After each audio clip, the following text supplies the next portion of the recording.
इस्लाम और इस्लामिज्म को सेपरेट करने की कोशिश होती है, पर क्या ये सेपरेट हैं? भारत का मुसलमान वाकई खतरे में है। 10% मुसलमान थे उस टाइम पे, 8 से 10%। ये ऐसा होने वाला है नहीं। डॉक्टर्स हैं, इंजीनियर्स हैं, ये रेडिकलाइज हो रहे हैं, ऐसा क्यों है? पढ़े लिखे होने से या पैसा होने से आप रेडिकल नहीं होते, ये बिल्कुल गलत है। जब हमेशा ये बोला जाता है कि तुम विक्टिम हो, पूरी दुनिया तुम्हारी दुश्मन है, वहाँ इजराइल से लेके अमेरिका से लेके यूके से लेकर यूएई मुस्लिम कंट्री तक तुम्हारे दुश्मन है, हर कोई तुम्हारा दुश्मन है, इंडिया का हिंदू भी तुम्हारा दुश्मन है, मोदी तुम्हारा दुश्मन है। हर चीज में आप दुश्मनी, नफरत देखोगे और अपने आप को विक्टिम समझोगे, तो वहीं से जन्म लेता है रेडिकलाइजेशन।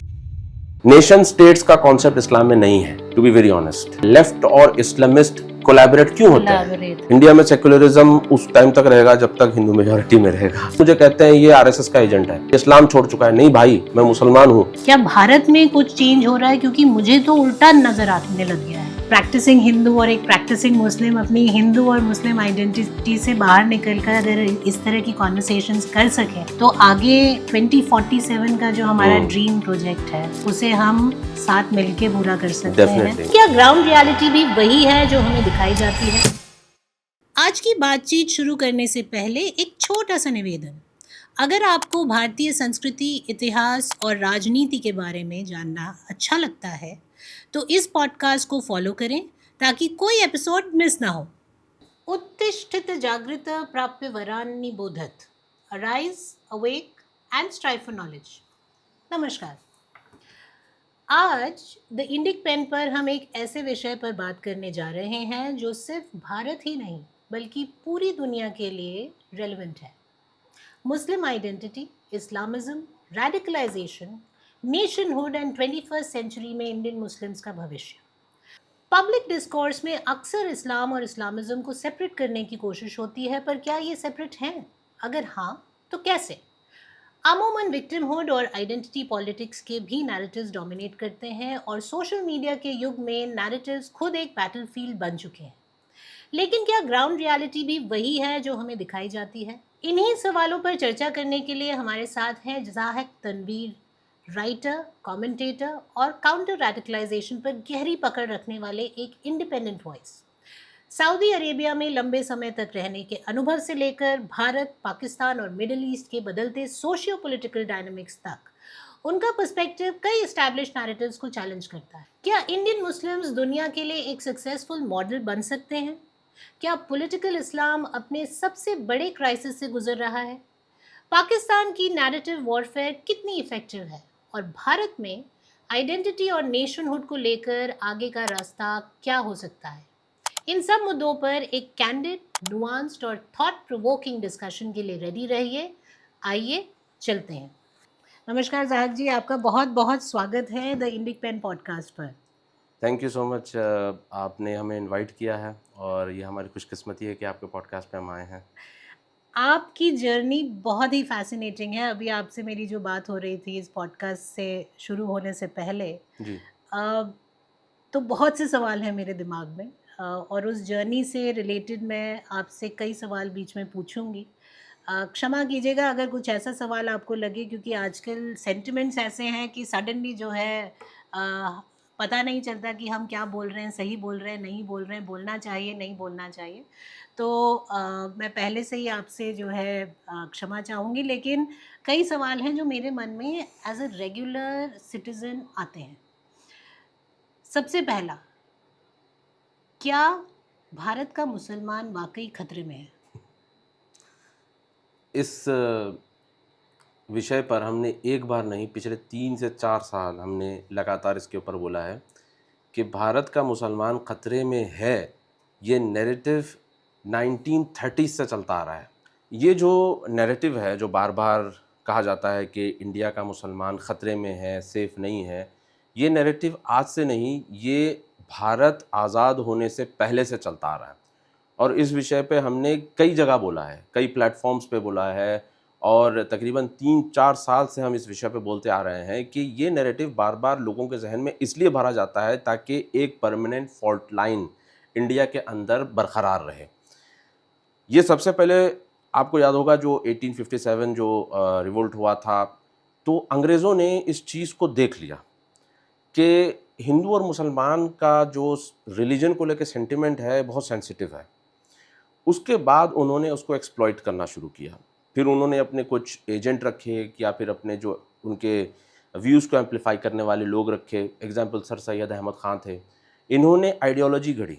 क्या आइडियोलॉजी घड़ी? वो सेम आइडियोलॉजी पहलगाम से पहले आसिम मुनीर ने कही थी, एग्जैक्टली द सेम थिंग। क्या कही थी उन्होंने? उन्होंने कहा था कि हिंदू का डीएनए अलग है, मुसलमान का डीएनए अलग है, हिंदू का कल्चर अलग है, मुसलमान का कल्चर अलग है, हम दोनों एक हो ही नहीं सकते। ये सबसे पहले उन्होंने कहा था। फिर उसके बाद ग्रेजुअली वो मुस्लिम लीग ने उसको एम्पलीफाई किया। धीरे धीरे करते हुए जो है आप देखिए कि जब इनको इंडिया पाकिस्तान पार्टीशन करना था, उस टाइम पे वो इसी नैरेटिव को बार बार पुश करते थे कि इंडिया का मुसलमान सेफ नहीं रहेगा, हिंदू मेजॉरिटी में है, मेजॉरिटी हिंदू इनको मार देंगे, इनको कत्ल कर देंगे, इनका खात्मा कर देंगे। इस तरह के नैरेटिव चलाए जाते थे। उस टाइम पर मौलाना अबुल कलाम आज़ाद जो थे, जो फर्स्ट एजुकेशन मिनिस्टर रहे हैं इंडिया के, तो उस टाइम पर, ये काफ़ी पॉडकास्ट में मैं बोल चुका हूँ, उस टाइम पर मुसलमान उनको सांगी बोलते थे। अच्छा। मौलाना अबुल कलाम आज़ाद को मुसलमान सांगी बोलते थे। वो सांगी इसलिए बोलते थे क्योंकि उस टाइम पे वो पार्टीशन के ख़िलाफ़ भी थे और कांग्रेस के साथ थे। उस टाइम की जो कांग्रेस थी वो हिंदू पार्टी समझी जाती थी, आज जैसे बीजेपी को कहा जाता है। जी। और उस टाइम की मुस्लिम लीग को मुस्लिम पार्टी कहा जाता था, तो वो मुस्लिम लीग के साथ नहीं थे बल्कि वो कांग्रेस के साथ थे, तो इसलिए उनको सांगी, हिंदुत्व, पोस्टर बॉय, इस तरह से उनके ऊपर इल्ज़ाम लगते थे। तो मौलाना अबुल कलाम आज़ाद ने कहा कि ये जो नैरेटिव बार बार पुश किया जाता है, ये गुमराहकुन, यानी कि तुम लोगों को बेवकूफ़ बनाने के लिए। उनका आप लास्ट खुतबा भी आप यूट्यूब पे सर्च कर सकते हैं, सुन सकते हैं। उन्होंने कहा था कि जिस तरह से कहा जा रहा है 10% मुसलमान थे उस टाइम पे, 8 से 10%। तो ये ऐसा होने वाला है नहीं, ना हिंदू कहीं जाने वाले हैं, ना मुसलमान कहीं जाने वाले हैं। मौलाना अबुल कलाम आज़ाद के कुछ आइडियाज़ में से या थॉट्स में से एक ये भी था कि मज़हब के बदलने से एथनिसिटी नहीं बदलती, नस्ल नहीं बदलती। और इसी बात को रिसेंटली किसी कॉन्फ्रेंस में आरएसएस के चीफ मोहन भागवत जी ने भी सेम बात को नरेट किया, मौलाना अबुल कलाम आज़ाद को कोट करते हुए। तो उनके व्यूज़ बिल्कुल क्लियर थे, मगर लोग उस टाइम पे समझ नहीं पा रहे थे। और जो मुस्लिम लीग का नैरेटिव था वो काफ़ी एम्पलीफाई हुआ कि मुसलमान ख़तरे में हैं। उस टाइम पे कितने थे? 10%। और आज कितने हैं? 25 से 30%। पाकिस्तान चले जाइए आप, जहाँ पे माइनॉरिटीज़ हिंदू थे, क्रिश्चियन थे, उनकी क्या हालत हो गई है। कई क्रिश्चियन तो भाग गए। कई क्रिश्चियन लड़कियाँ तो स्लम में रह रही थी, खूबसूरत लड़कियाँ स्लम में रह रही हैं। फाइनली वो कहाँ गई? चाइना भाग के वो शादी कर रही हैं। उनकी हालत बहुत ख़राब हो गई। बांग्लादेश के अंदर हिंदुओं को मारा गया, अभी भी मारा जाता है बांग्लादेश के अंदर, जो रेडिकल इस्लामिस्ट वहाँ पर हैं। लेबनान में जो मुस्लिम मेजॉरिटी थे, क्रिश्चियन थे वहाँ पे, वो भी वहाँ पे ख़त्म हो गए। जहाँ जहाँ पर माइनॉरिटीज़ थे वहाँ पे ख़त्म हो गए। मैं इंडिया एक ऐसा कंट्री है जहाँ पे माइनॉरिटी उल्टा बढ़े हैं।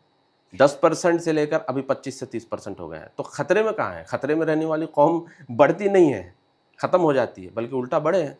और ये बार बार इस तरह का नैरेटिव लोगों के जहन में डालने का सबसे बड़ा नुकसान ये हुआ है, द राइज ऑफ रेडिकलाइजेशन।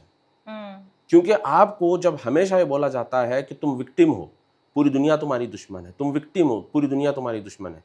वहाँ इज़राइल से लेके, अमेरिका से लेके, यूके से लेकर यूएई, मुस्लिम कंट्री तक तुम्हारे दुश्मन है। हर कोई तुम्हारा दुश्मन है। इंडिया का हिंदू भी तुम्हारा दुश्मन है, मोदी तुम्हारा दुश्मन है। हर चीज़ में आप दुश्मनी, नफ़रत देखोगे और अपने आप को विक्टिम समझोगे, तो वहीं से जन्म लेता है रेडिकलाइजेशन। आपने अब्दुल कलाम आज़ाद की बात की। उनको लेकर भी आजकल जो नए हिस्टोरियंस हैं वो काफ़ी कुछ कहते हैं। ऐसी स्थिति में जहाँ एक फाइट सी चल रही है हिस्ट्री में, the narratives that are being set using history as the basis, वहाँ ऐसा क्या हुआ कि जो आपने रेडिकलाइजेशन की बात की, वो घटने के बजाय, स्पेशली भारत में जहाँ आप खुद कह रहे हैं, आई एम श्योर ये स्टेटिस्टिक्स सबके पास होंगे, हिंदूज़ के पास हैं तो मुस्लिम्स के पास भी होंगे, कि हम बढ़ रहे हैं। और हम कैसे बढ़ रहे हैं? अगर हम जो है खतरे में होंगे तो हमारी आबादी बढ़ नहीं सकती। आपने बिल्कुल सही कहा। लेकिन ये जो फाइट है, ये वॉर ऑफ नैरेटिव्स है, क्या ये कितना बड़ा एक पॉइंट बनता है या मुद्दा बनता है किसी को रेडिकलाइज करने में? आपने रेडिकलाइजेशन की बात की, तो पहले ये सोचा जाता था कि प्रॉबेबली गरीबी है, या मतलब उनकी वाकई जो है ज़रूरतें हैं जिनको पूरा करने के लिए वो रेडिकल हो रहे हैं। लेकिन आज हम देखते हैं डॉक्टर्स हैं, इंजीनियर्स हैं, ये रेडिकलाइज हो रहे हैं। ऐसा क्यों है कि एक community even in a country जहाँ वो अपने आप को सेफ मानते हैं, मतलब देख रहे हैं कि वो सेफ हैं, बढ़ रहे हैं, वहाँ क्यों वो अभी भी रेडिकलाइज होने के लिए तत्पर है।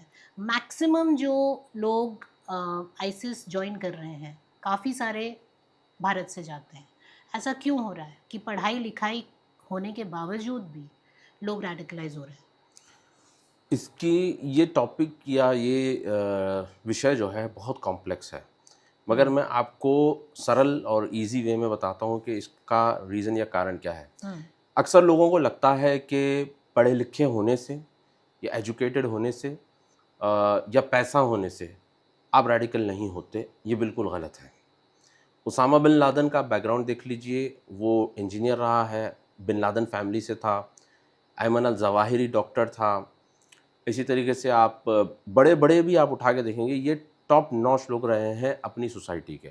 जी। इनफैक्ट जो टेरर ऑर्गेनाइजेशंस होती हैं, काउंटर टेररिज्म स्टडी हुई थी हिज़्बुल्लाह के ऊपर, उन्होंने बताया कि ये लोग ख़ास तौर पर पढ़े लिखे लोगों को ही लेते हैं, क्योंकि जो नो हाउ होता है, बॉम्ब बनाना है या एक्जीक्यूट करना है, किसी प्लान को एक्जीक्यूट करना है, इंटेलिजेंस जो किसी को अटैक कर रहे हैं तो उनके इंटेलिजेंस स्ट्रैटेजीज़ को समझना है, वो तो अनपढ़ तो नहीं कर सकता। जी। आपको पढ़ा लिखा होना ज़रूरी है, आप उनकी लैंग्वेज भी आना ज़रूरी है, उनके नुआंसेस भी समझना ज़रूरी है।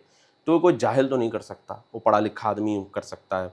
तो सबसे बुनियादी जो गलती लोग करते हैं काउंटर टेररिज्म स्टडीज़ को लेके, वो समझते हैं कि भाई अगर एजुकेशन आ जाएगी तो ख़त्म हो जाएगा या पैसा आ जाएगा तो शायद ख़त्म हो जाएगा। ये इससे ख़त्म नहीं होगा। जड़ कहाँ पे मैं आपको बताता हूँ। जड़ है नेशन स्टेट्स वर्सेस ग्लोबल उम्मा।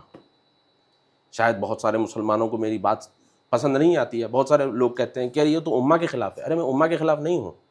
देखिए, आप जो है स्पिरिचुअली उम्मा के साथ हैं। जैसे हम रमज़ान का रोज़ा रखते हैं, उम्मा के साथ हैं। सऊदी में, इंडिया में हर जगह एक ही साथ रमज़ान शुरू होता है, ख़त्म होता है, ईद भी एक ही साथ मनाई जाती है। स्पिरिचुअली हम उम्मा के साथ हैं, बट नॉट पॉलिटिकली। मगर जो नए डेफिनेशंस आए हैं उम्मा के, उसमें पॉलिटिकल डेफिनेशंस आए हैं। जैसे टर्किश कैलिफेट, तो टर्की वहाँ से अपना पीआर कर रहा है और इंडिया और पाकिस्तान और साउथ ईस्ट एशिया के मुसलमानों को अपने अपनी तरफ जो है वो अपील कर रहा है। जी। कभी पाकिस्तान करता है, कभी टर्की करता है, ईरान तो इसके ऊपर बहुत पैसा खर्च करता है, अरब कंट्रीज़ भी करते हैं, कतर भी करता है। तो जब तक मुसलमान ये ज़हन से नहीं निकलेंगे कि हम ग्लोबल उम्मा का पार्ट ऐसे पॉलिटिकल नहीं है, बल्कि हम स्पिरिचुअल हैं, तो ये प्रॉब्लम रहेगा, हमेशा रहेगा। नेशन स्टेट्स का कॉन्सेप्ट इस्लाम में नहीं है, to be very honest. Nation states का कॉन्सेप्ट नहीं है, और यही बहुत बड़ा कारण रहा है, बहुत बड़ी वजह रही है कि लेफ्ट और इस्लामिस्ट कोलैबोरेट क्यों होते हैं। कोलैबोरेट, हाँ। लेफ्ट और इस्लामिस्ट कोलैबोरेट इसलिए होते हैं क्योंकि लेफ्ट के पास भी नेशन स्टेट्स का कॉन्सेप्ट नहीं है। आप बड़े बड़े लेफ्टिस्ट प्रोफेसर्स को सुन लीजिए, आप बड़े बड़े राइटर्स ऑथर्स को सुन लीजिए, वो हमेशा ये कहते हैं कि ह्यूमन रेस ही एक रेस है, ये नेशन स्टेट्स, ये नेशनलिज्म, ये नेशनलिस्टिक बॉर्डर्स, ये सब कुछ नहीं होता। वो भी इस आइडिया को प्रमोट करते हैं, और इस्लामिस्ट भी वही आइडिया को प्रमोट करते हैं कि ये जो इंडिया, पाकिस्तान, बांग्लादेश, ये अलग अलग कंट्री है, ये इंसान ने बनाए हैं, अल्लाह ने नहीं बनाए हैं। ठीक है। ग्लोबल लेफ्टिस्ट जो होते हैं वो अपना एक इकोसिस्टम उनका होता है, और उनका एक सेंट्रल आइडिया होता है, सेंट्रल लीडरशिप होती है, और इस्लामिस्ट का भी यही होता है। तो यही वजह, और दोनों का भी जो एटीट्यूड होता है वो एंटी एस्टैब्लिशमेंट होता है। इस वजह से दोनों कोलैबोरेट करते हैं। तो यहाँ पे अगर आप चाहते हैं कि ये रेडिकलाइजेशन का प्रॉब्लम कम हो मुसलमानों के अंदर, तो मुसलमानों के लीडर्स को, मुसलमानों के उलमा को ख़ास तौर पे, जो फ्राइडे सरमन्स देते हैं, उनको बार बार ये नैरेटिव आवाम के अंदर आम करना होगा कि अभी हम 2026 में रह रहे हैं, खिलाफा, कैलिफेट या ग्लोबल कोalition ऐसा कुछ नहीं है। We have to focus on the nation, national interest. National interest जब तक मुसलमानों के दिमाग में नहीं भरा जाएगा, ये रेडिकलाइजेशन का प्रॉब्लम ख़त्म नहीं होगा। Before we move ahead, just a small reminder to hit the subscribe button. लेकिन जाग जी, आप वही बात कर रहे हैं कि जहाँ एक कॉन्सेप्ट ही नहीं है हाँ, नेशनल बाउंड्रीज़ का, वहाँ और जहाँ एक स्ट्रॉन्ग अफिलिएशन है आपकी किताब पर और उलेमाओं पर, आप कैसे एक्सपेक्ट कर सकते हैं कि वो सडनली वो सब छोड़ के एक नेशनल बाउंड्री को अपना सिद्धांत में इंक्लूड करना शुरू कर दें? ये बड़ा आपने अच्छा सवाल किया है, मगर ये जो प्रॉब्लम है, ये आप इंडिया पाकिस्तान में ही देखोगे। इंडोनेशिया, मलेशिया ने इस प्रॉब्लम को डील किया, जी। सिंगापुर के मुसलमानों ने इस प्रॉब्लम को डील किया, यूएई ने इस प्रॉब्लम को डील किया, कुवैत ने इस प्रॉब्लम को डील किया, बहरीन ने डील किया, सऊदी अरब ने डील किया। कैसे किया वो मैं आपको बताता हूँ। सऊदी अरब में नेशनल डे का कॉन्सेप्ट नहीं था। हम्म। 20 जो सितंबर में मनाया जाता है, नेशनल डे का कॉन्सेप्ट ही नहीं था। बल्कि सऊदी के जो बड़े बड़े स्कॉलर्स हैं, जैसे कि शेख सालेह अल फौजान, इन्होंने बोला था कि नेशनल डे मनाना बिदा है। बिदा यानी कि innovation in Islam, it's a new thing in Islam, it's हराम।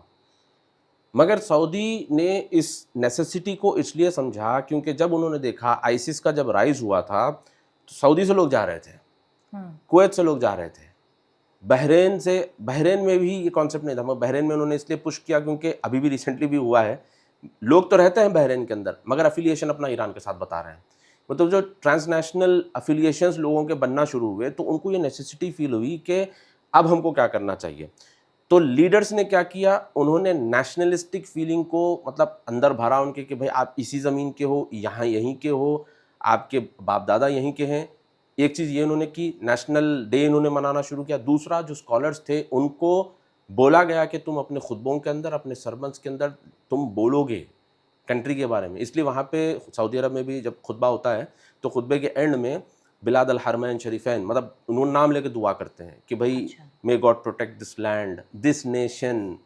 यहाँ के रूलर्स का नाम लिया जाता है, मलिक सलमान हिफ़्ज़हुल्लाह, मोहम्मद बिन सलमान हिफ़्ज़हुल्लाह, मतलब नाम लेके उनके लिए, मतलब उनको बताया जाता है बार बार खुतबों में कि भाई ये ज़मीन तुम्हारी है, ये बॉर्डर तुम्हारा है, और ये तुम तुम्हारे यहीं के हो, हाँ, ये लीडर तुम्हारे हैं। जी। तो जब तक ये मतलब इसमें बड़ा रोल उलमा का होता है। इसी वजह से आप देखिए कि जब अरब स्प्रिंग हुआ था, तो अरब स्प्रिंग सऊदी अरब में सक्सेसफुल नहीं हो पाया, क्योंकि उन्होंने ये प्रॉब्लम को पहले ही देख लिया था। एक जो है पैनल डिस्कशन है, बहुत पुराना है, मैं समझता हूँ 10-12 साल पुराना है, दोहा में कहीं पे हुआ था। तो उसमें इन्होंने एक कुवैती एनालिस्ट को बुलाया था। तो कुवैती एनालिस्ट ने कहा कि हमने ये प्रॉब्लम को सेंस किया कि जब लोग जो है कहीं भी कुछ हो रहा है, जैसे इराक में कुछ चल रहा था तो अरब से लोग जा रहे हैं। अफ़गानिस्तान का तो बहुत मशहूर है, जो अफ़गान जिहाद हुआ था वहाँ पे तो बहुत सारे अरब्स गए थे लड़ने के लिए। बाद में अफ़गानियों ने बोला कि अरे भाई, ना आपको यहाँ की टेरेन पता है, ना आपको यहाँ का मौसम पता है, ना आपको यहाँ की लैंग्वेज पता है। उल्टा वो लाइबिलिटीज़ बन रहे थे। जी। उम्मा की मोहब्बत में तो जा रहे थे, पर अफ़गानियों ने बोला भाई साहब आप मत आइए, आप लोग उल्टा आप लोगों को ट्रेन करना पड़ रहा है और आप लोगों को बताना पड़ रहा है कि वहाँ मत जाओ, यहाँ मत जाओ, उल्टा हमारे लिए नुकसान हो रहा है। तो उम्मा की मोहब्बत में वो लोग वहाँ पे भी गए, इराक़ में जा रहे थे, जॉर्डन में जा रहे थे, जहाँ भी कुछ होता है तो चले जाते थे। तो फिर इन लोगों ने इसको रोकना शुरू किया, इन लोगों ने फिर नेशनलिज्म के ऊपर ज़्यादा फोकस करना शुरू किया। तो इंडिया के अंदर चूँकि सेंट्रल लीडरशिप नहीं है मुसलमानों की, और अगर कोई बड़े स्कॉलर्स भी अगर हैं, अगर वो थोड़ा-सा भी प्रो गवर्नमेंट बात कर देते हैं तो उनके ऊपर सीधा जो है फतवे लगना शुरू हो जाते हैं। उसमें हमारी अपोजिशन पार्टियाँ ही सबसे पहले होती हैं। जी। वो कहेंगे कि अच्छा ये जो है बीजेपी के सपोर्ट में बोल रहा है ना, ये तो कंट्री की सपोर्ट में बोल रहा है, ये तो सरकारी मुल्ला होगा, सरकारी मौलवी होगा, पैसे मिल रहे होंगे, आरएसएस पैसे दे रही होगी, बीजेपी पैसे दे रही होगी। उसमें क्या होता है कि वो बेचारा जो गरीब होता है, वैसे इमाम हुए सब गरीब ही होते हैं, जी। तो उनको लगता है भाई कहाँ सर दर्द कर लें भाई ये सब। मैंने खुद देखा कई मस्जिदों में हैदराबाद की, मैं नमाज़ पढ़ने के लिए गया तो कहते हैं कि गाज़ा में ये चल रहा है, अगर कोई कुछ सपोर्ट कर सकते हैं तो करिए, बाहर गाज़ा के लोग ठहरे हैं। अरे मैं बोला भाई आपने वेरीफाई किया उस चीज़ को कि गाज़ा के लोग हैदराबाद में कैसे आ सकते हैं? एक तो मेरे घर पे हुआ, एक लेडी आई घर पे खटका मारने लगी, बोली गाज़ा से आई है। मैंने पूछा गाज़ा से आप आए कैसे हैदराबाद? पहले बताइए आप, कहाँ से? कौन-सा बॉर्डर क्रॉस करके, कौन-सी फ्लाइट से, कौन-सी गाड़ी से, कौन से शिप से, कहाँ से आए? तो आपका कहने का मतलब है काफ़ी सारे गड़बड़ भी हो रही है बहुत इस। गड़बड़ हो रही है जी। और लोग यकीन कर रहे हैं, लोग समझ रहे हैं कि ये हमारी उम्मा के लोग हैं। हुँ। बाद में जब हमने उसके ऊपर जब इन्वेस्टिगेट किया तो पता चला वो तो कश्मीर से थे, गाज़ा कह रहे हाँ। थे अपने आप को। तो मैं प्रॉब्लम को यहाँ पे इसलिए लेके आ रहा हूँ घुमाते-फिराते हुए, वो यही है कि जब तक आप लोगों के अंदर नेशनलिज़्म आप नहीं भरोगे। मगर यहाँ पे एक मज़े की बात देखिए आप, पाकिस्तान पूरी दुनिया को ज्ञान देगा इस्लाम का। हुँ। सबसे ज़्यादा नेशनलिस्ट आपको पाकिस्तान में मिलेंगे। चाहे वो देवबंदी है, कि अहले हदीस है, कि बरेलवी हैं, कि शिया हैं, सूफ़ी हैं, एनीवन, किसी को भी उठाइए, वो पाकिस्तान के नाम पे मतलब भाई इस्लाम के लिए ये मुल्क बना है। हुँ। आपको कहेंगे इंडिया का मुसलमान मजबूर है, उसको साबित करना पड़ता है अपनी नेशनलिज्म, इसलिए वो 15 अगस्त मना रहा है। मगर ये बिरयानी भी पकाएंगे, 14 अगस्त को ये जश्न भी मनाएंगे।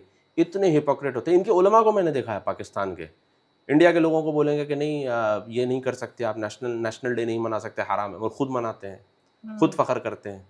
तो आप देखिए कि ये अपनी अपनी जगह सब अपना सिस्टम टाइट करके रख चुके हैं, मगर इंडिया के मुसलमान की जब बात आती है तो इतने लूज नैरेटिव्स और इतना उनको छोड़ रखा है। हालांकि देखा जाए तो इंडिया के मुसलमान दुनिया की सेकंड लार्जेस्ट पॉपुलेशन है, जी मुस्लिम पॉपुलेशन, जी इंडोनेशिया के बाद लीड कर सकता है। अगर इंडिया का मुसलमान अगर कंट्री के साथ ठहर जाए तो इंडिया कहाँ से कहाँ जा सकता है, बिल्कुल मगर उनको इतना गुमराह करके रख दिया, इतना लूज और फ्रैगमेंटेड करके रखा हुआ है कि उनको खुद समझ नहीं आ रहा तो करे तो क्या करेंगे। बस एक ही चीज़ उनके दिमाग में भर दी गई है, मोदी तुम्हारा दुश्मन है, आप भले कूड़े कूड़े में रहो, भले आपको खाने के लिए खाना ना हो, भले आपके बच्चे पंक्चर की दुकान पे काम करने के लिए जाते हो, मगर आपकी ज़िंदगी का एक ही मकसद है, वो मोदी को हराना है। तो आपका फोकस ही पूरा वो है, तो कहाँ से होगा। क्या आपको लगता है सोशल मीडिया ने ये एम्पलीफाई किया है? सोशल मीडिया हाँ एम्पलीफाई किया है। तो सोशल मीडिया में कई ऐसी बातें भी होती हैं जहाँ पे कुछ हदीस से या कुछ कुरान शरीफ से कोट किया जाता है काफिर हम्म शब्द को लेकर, हम्म और फिर कई बार बहस उस डायरेक्शन में चली जाती है जहाँ ये पूछा जाता है कि फिर अगर हम काफिर हैं तो हम आप और हम मित्र कैसे हो सकते हैं। तो वो जो एक मिसट्रस्ट है वो सिर्फ देखा जाता है ना, सिर्फ मुसलमानों की तरफ से नहीं है, हिंदुओं की तरफ से भी वो मिसट्रस्ट है। हम्म पहले तो मुझे ये समझाइए कि क्या आपको लगता है कि जब से ये बीजेपी की सरकार आई है क्या ये मिसट्रस्ट बढ़ा है? जैसा कि कहा जाता है कि हिंदुत्व पार्टी आई है तो हिंदुओं में जो है एक आक्रोश बढ़ा है और इसीलिए दे स्टार्टेड अटैकिंग, या आपको लगता है ये हमेशा से था, बस वोकल हो गया है हिंदू, या आपको लगता है ये उतना नहीं है जितना कि दिखता है हमें? देखिए हाँ ये तो है, उतना नहीं है जितना दिखता है। अच्छा। जितना दिखाया जाता है कि हिंदू आक्रोश हो गया है, हिंदू के अंदर बहुत, देखिए 140 करोड़ 150 करोड़ की आबादी इंडिया की है, जी उसमें एक आध इंसिडेंट इधर उधर होता है तो it doesn't represent the entire Indian population. जी एक बात मैं कहूँगा, शायद लोगों को भली लगे बुरी लगे, इंडिया में सेकुलरिज्म उस टाइम तक रहेगा जब तक हिंदू मेजॉरिटी में रहेगा। आप ये बहुत बड़ी बात कर रहे हैं। जी मैं बड़ी बात नहीं बता रहा हूँ, मैं बड़े ऑब्जर्वेशन के साथ ये बात बता रहा हूँ, जी क्योंकि हिंदू के अंदर ही वो सेक्युलरिज्म और ये सब चीज़ों को लेके ओपन माइंडेडनेस है। वरना अगर आप देखेंगे कि अगर क्रिश्चियन मेजॉरिटी हो गया या मुस्लिम मेजॉरिटी हो गया तो सेक्युलरिज्म तो हराम है, सेक्युलरिज्म तो हराम है, तो जी कहाँ से आप सेक्युलरिज्म इम्प्लीमेंट करेगा, अब इम्प्लीमेंट होगा ही नहीं। जी मगर आप जो कह रहे हैं कि क्या ये पहले से भी था, हाँ था पहले से। क्या अब हिंदू आक्रोश हो गया है या ओपन हो गया है, वो इसलिए हो गया है क्योंकि बीजेपी की जो सरकार है वो अपीजमेंट नहीं करती। बीजेपी में जो लोग हैं, लीडर्स हैं, they don't believe in appeasement, वो ब्लंट बात करते हैं, सीधे सीधे जी एक मार दो टुकड़े, सीधा बोलेंगे भाई ये वाइट है ये ब्लैक है बस। तो इसलिए लोगों को लगता है कि भाई अपीजमेंट नहीं करते तो थोड़ा सा लोगों को अच्छा नहीं लगता। और दूसरी बात यह है कि मुसलमानों को हमेशा से इंडिया के अंदर जितनी दूसरी पार्टीज रही हैं, इन लोगों ने मुसलमानों को खुश रखा, हमेशा दामाद वाला ट्रीटमेंट करते गए, हाँ, और हमेशा से उनको अपीस करते गए। तो उसमें क्या हो गया कि ओवर द टाइम जो है ना लेथार्जिक हो गए, मतलब ओवर द टाइम उनको लगा कि अगर कोई अपीस नहीं करता है या फिर हमारी डिमांड पूरी नहीं करता है या हमारी बात नहीं सुनता है तो हमें लगता है कि भाई वो अच्छी पार्टी नहीं है, या हमें जो अपीस करता है वही अच्छे हैं। जी तो बहुत सारे कारण रहे इस चीज़ को लेके जिसकी वजह से ये चीज़ हुई है। आपने एक और सवाल पूछा है काफिर को लेकर, कि भाई काफिर को लेकर मिसट्रस्ट जो होता है या फिर क्योंकि अक्सर रोज हमें कुछ ना कुछ ऐसी वर्सेस पढ़ी जाती हैं या कहीं ना कहीं सोशल मीडिया में घूम रही होती हैं जो ये एक। भी आता है, जी तकिया को भी लेकर पूछा जाता है कि जी भाई तकिया भी, शायद ये मुसलमान तकिया भी कर तकिया रहे जी होंगे। जी तो इसमें दो बातें कहूँगा, एक बात तो ये है कि जो काफिर वर्ड है, काफिर का मतलब होता है छिपाना। मैं देखिए फार्मर जो होता है ना, किसान, किसान को भी काफिर बोलते हैं, अच्छा अरबी में किसान को भी काफिर बोलते हैं। जी उसका मतलब ये होता है कि आपको पता है जानबूझ के आप छिपा रहे हो। जी तो किसान क्या करता है, किसान बीज जो होता है वो ज़मीन के अंदर छिपाता है, अच्छा तो छिपाने का मतलब होता है कुफ्र। तो उनको उस टाइम पे काफिर उनको कहा जाता था, मतलब प्रॉफेट मोहम्मद वो मौजूद थे, he was an Arab amongst the Arabs, hmm खुद अपनी ही बिरादरी थी उनकी। तो वो जो मैसेज लेके आए थे तो उनकी बिरादरी ने ईगो में उनको एक्सेप्ट नहीं किया। तो जानते थे, दिल से जानते थे कि हाँ ये हमारा भतीजा है, बोल रहा है तो सही, मगर वो ईगो में आके एक्सेप्ट नहीं करते थे, तो छिपाते थे, तो उनको कहा गया था काफिर। मगर आज के दौर में जो नॉन मुस्लिम्स हैं, विभिन्न प्रकार के अलग अलग टाइप के लोग होते हैं, मैं तो यहाँ तक कहता हूँ कि we should not even call them non Muslim, मैं तो यहाँ तक कहूँगा कि we should call them people of other faiths, क्योंकि हर एक को इक्वल स्टैंडिंग होनी चाहिए जी। तो इससे क्या हो गया कि ओवर द टाइम, क्योंकि एम्पायर्स भी रहे हैं, टर्किश एम्पायर रहा है, कर्डिश एम्पायर रहा है, फातिमीस रहे हैं, उमैय्यद रहे हैं, अब्बासिड्स रहे हैं, तो इसमें बड़े बड़े एम्पायर्स गुजरे हैं, तो उसमें एक प्रिविलेज वाला एटीट्यूड आ गया। जी। तो being a Muslim was a privilege and being a काफिर means you are a second class citizen. तो वो एक डेरोगेटरी वर्ड बन गया, होते होते होते होते जो है ना वो डेरोगेटरी वर्ड बन गया। आज भी पाकिस्तान के अंदर ऐसा है कि मस्जिद के जो हमाम या टॉयलेट होते हैं वो मुसलमान साफ़ नहीं कर सकता, क्रिश्चियन ही करेगा। ये मुझे खुद पाकिस्तानियों ने बताया। एक हमारे पास बांग्लादेशी था, मौज़न था दाढ़ी वाला, वो नमाज भी पढ़ाता था और वॉशरूम भी साफ़ करता था। तो पाकिस्तानियों ने बोला हम इसके पीछे नमाज नहीं पढ़ेंगे, क्यों? ये वॉशरूम साफ़ करता है। वॉशरूम सिर्फ काफिर साफ़ करेगा, मुसलमान नहीं करेगा। तो ये चीज़ें हैं, इन चीज़ों में रिफॉर्म्स लाने की ज़रूरत है, इन चीज़ों को चेंज करने की ज़रूरत है, ये माइंडसेट को चेंज करने की ज़रूरत है। अब जो मिसट्रस्ट है, ऑब्वियसली मिसट्रस्ट तो रहेगा ही, क्योंकि जब जब भी भरोसा हुआ है, भरोसा टूटा है। अब आप देखिए 1940s में चले जाइए आप, मुस्लिम लीग थी, हिंदू महासभा थी, दोनों अपोजिट थे, मगर हिंदू महासभा ने क्या किया, उन्होंने मुस्लिम लीग के साथ कोalition गवर्नमेंट बनाई थी वेस्ट ईस्ट बंगाल के अंदर। सोहरवर्दी जो सीएम था उस टाइम का मुस्लिम लीग की साइड से, उसने क्या किया, सिक्योरिटी उसने हटा दी और पुलिस उसने हटा दी और खुल्लम खुल्ला छूट दे दी। जो गुलाम हुसैनी था, रजाकार थे, उनको खुल्लम खुल्ला छूट दे दी, मारो तुम लोग। भरोसा, भाई भरोसा सामने वाले ने किया, ऐसा नहीं किया, किया उसने, मगर आपने उसका भरोसा तोड़ा। ठीक है, वो तो छोड़िए, उदयपुर में क्या हुआ था, जो 2 बरेलवी थे उन्होंने क्या किया था, जो टेलर को मार दिया, उसी मोहल्ले के थे।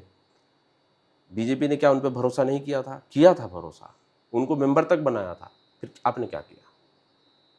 ये बातें बहुत ब्लंट है, लोगों को पसंद नहीं आती है, इसलिए मुझे कहते हैं ये आरएसएस का एजेंट है, ये एक मुर्तद हो चुका है, ये इस्लाम छोड़ चुका है। नहीं भाई, मैं मुसलमान हूँ, मगर मैं चाहता हूँ कि हम पहले अपने गिरबान में देखें और रिफॉर्म्स लेके आए। सामने वाले ने आप पे भरोसा किया कि नहीं किया? किया, मगर आपने भरोसा तोड़ा। तो अभी जो खोड़ा में हुआ वहाँ भी मित्र थे वो लोग। मित्र थे जो अभी जो बकरीद के दिन हुआ था। अभी आप देखिए, गाज़ा में कुछ होता है तो हम प्रोटेस्ट करते हैं, ईरान में कुछ होता है तो हम प्रोटेस्ट करते हैं, 600 करोड़ का चंदा तक कर दिए। मगर वही चीज़ आपके मोहल्ले में 2 कदम दूर पर लड़के का मर्डर होता है, लोग जाकर इंटरव्यू कर रहे हैं, पूछ रहे हैं कि उस लड़के का मर्डर हुआ है, इस बारे में आप क्या कहोगे? कहाँ हुआ? नहीं पता, हमें नहीं पता, हम कुछ नहीं बोलेंगे इस बारे में। आप कह रहे हैं कि पता ही नहीं है, 2 कदम दूर पे हुआ है, आप कह रहे हैं पता नहीं है। Before we move ahead, just a small reminder to hit the subscribe button. पर ज़ाहक जी, यही सवाल उठता है कि ऐसा क्यों होता है? एक तबका है, चलिए, जो रेडिकल है और वो जो है जाके ऑन ग्राउंड कुछ ऐसा करता है, कुछ ऐसी क्रिमिनल एक्टिविटीज़ में इन्वॉल्व है, लेकिन एक और तबका है जो या तो चुप रह के शह देता है या फिर उसको कवर फायर देने की कोशिश करता है। और कई ऐसे बड़े नाम हैं जो जिन्हें कायदे में खड़े होकर इस चीज़ को अपोज करना चाहिए, वो भी शांत रह जाते हैं। ऐसा क्यों होता है? क्या ऐसी बात है कि लोग बोलते नहीं हैं? क्या ऐसा कुछ डर है कि हम बोलना शुरू करेंगे तो हम पे अपनी ही कम्युनिटी से अटैक होगा? क्या, क्योंकि एक और आप सुन रहे होंगे आजकल शब्द एक्स मुस्लिम मूवमेंट में भी लोग अपना मुंह छुपा के निकलते हैं, जो भी बोलना है वो बोलते हैं वो, लेकिन अपनी आइडेंटिटीज़ डिस्क्लोज नहीं करते हैं। क्या वाकई इंटरनली भी ऐसा थ्रेट रहता है कि लोग बोलना नहीं पसंद करते, या you think it's just a matter of convenience? नहीं, मैटर ऑफ कन्वीनियंस तो है ही, क्योंकि आप, एक तो चीज़ होती है कि अगर आप इतना खुल के बोलेंगे तो रोटी बेटी का मसला हो जाता है। मतलब अब अभी मैं भी, मेरे साथ भी बहुत इश्यूज होते हैं। कभी किसी शादी में चला गया तो दूल्हा मिलने से इनकार कर देता है। हाँ, अच्छा। एक बार हुआ, मैं स्टेज पे गया दूल्हे से मिलने के लिए, दूल्हे का दोस्त आके बोल रहा है दूल्हा आपसे मिलना नहीं चाहता। मैं यार चलो ठीक है, कोई बात नहीं, खुश रहो, हमें क्या करना है। तो रोटी बेटी का मसला होता है। अब ठीक है, हम तो हम झेल लेंगे, मतलब हमें कोई इशू नहीं है, मगर एक आम आदमी जो रहता है सोसाइटी में, उसको डेली वहीं पे उठना है, वहीं पे बैठना है, मस्जिद जाना है, नमाज़ पढ़ना है, वहीं पे उसको कारोबार करना है, वहीं पे उसके बीवी बच्चे रहते हैं, तो वो एफर्ट नहीं कर सकता। टू बी वेरी ऑनेस्ट, वो उतना एफर्ट नहीं कर सकता जी। उसको सिक्योरिटी इश्यूज हो जाते हैं। देखिए, रिसेंटली यूपी में हुआ है, यूपी में एक छोटा मोटा इन्फ्लुएंसर था, उसने एक बात कह दी उसने क्या कहा कि भाई मदरसे चंदे जमा करते हैं, मदरसों के अंदर रिफॉर्म्स आने चाहिए। गलत कुछ नहीं बोला, ना उसने इस्लाम के बारे में बोला, ना उसने कुरान के बारे में बोला, ना उसने हदीस के बारे में बोला। उसने बस इतना बोला कि मदरसों के अंदर रिफॉर्म आना चाहिए, बस। उसके घर पे घिराव हो गया, लोग उसको मार रहे हैं, पीट रहे हैं, निकाल रहे हैं। क्यों? वाई? क्यों इतना इंटॉलरेंस है? तो ये इंटॉलरेंस इतना है कि लोग जो है फिर डर जाते हैं बोलने के लिए, भाई यार इतना खुल के मत बोलो, फिर मुश्किल हो जाएगी। दूसरी बात यहाँ पे ये भी है कि बाज़ लोगों को पता होता है कि ये कहाँ से शुरू हो रहा है, क्यों हो रहा है, मगर उनका वोट बैंक भी होता है। तो वोट बैंक का भी चक्कर हो जाता है, नाराज़ हो जाएँगे लोग, फिर हम उनको कुछ बोल देंगे तो फिर बुरा लग जाएगा उनको, वोट बैंक का भी चक्कर होता है। जी। इसलिए खामोशी इख्तियार कर लेते हैं, इसलिए खुल के नहीं बोलते। और ये प्रॉब्लम सिर्फ इंडिया में नहीं है, ये ग्लोबल प्रॉब्लम है। और कुछ ऐसे लोग भी होते हैं जो कवर फायर की जो आपने बात कही है, व्हाइट हाउस में ठहर के कवर फायर देते हैं। इल्हान उमर है, रशीदा तलैब है, ट्रू। व्हाइट हाउस में ठहर के, ज़ुहरान ममदानी है, ये लोग कौन हैं? ये व्हाइट हाउस में ठहर के ये लोग जो है इस्लामिस्ट और रेडिकल्स को ये कवर फायर देते हैं। चलिए, आप बोलेंगे नहीं हम इंसानियत के लिए ठहरने वाले हैं, ठीक है। आप बोलेंगे कि फ़लस्तीन में इतने बच्चे मर गए, obviously we also stand with it, because India का तो नॉन अलाइन्ड है, इज़राइल और फ़लस्तीन दोनों को सपोर्ट करता है इंडिया। मगर आप फ़लस्तीन के मामले में तो बोलते हैं, मगर जो हमास ने 7 सितंबर को 1200 लोगों के साथ किया, बच्चों को किडनैप किया, औरतों को मारा, तो आपने कुछ बोला ही नहीं उसके बोलते ऊपर। नहीं है जी। एक लफ्ज़ नहीं बोले। बोलते हैं हाँ, हाँ, हुआ, गलत हुआ। इतना नहीं, जो एनर्जी के साथ आप बोलते हो, जिस एनर्जी के साथ आप प्रोटेस्ट करते हो, आप बोलते तक नहीं है। आप बोलते हो नहीं, नहीं 2002 में गुजरात में ये हुआ था इसलिए हम बीजेपी से नफ़रत करते हैं। जिस ईरान के साथ आप आज ठहर रहे हो, इस ईरान ने 1 मिलियन लोग मारे हैं सीरिया के अंदर, मुसलमानों को। आप वहाँ वहाँ तो आप वो आपका हीरो है, यहाँ पे आप जो है गड़बड़ कर देते हो। तो कोई उसूल नहीं है, कोई प्रिंसिपल नहीं है, कोई मतलब ढंग का प्रोसेस नहीं जिसको आप मतलब आप उसको वैल्यूज़ आपके नहीं है। एक तरफ एक चीज़ है तो दूसरी तरफ दूसरी चीज़ है। तो इस वजह से लोगों को ऐसा नहीं है कि लोग इस चीज़ को रियलाइज़ नहीं करते, लोग रियलाइज़ करते हैं। बहुत सारे लोग मुझे ऑफ़लाइन मिलते हैं, कहते हैं कि भाई ज़ाक भाई आप जो बोलते हो बिल्कुल सही है, हम इस चीज़, मगर वो खुल के बोल नहीं सकते, खुल के बोलना नहीं चाहते।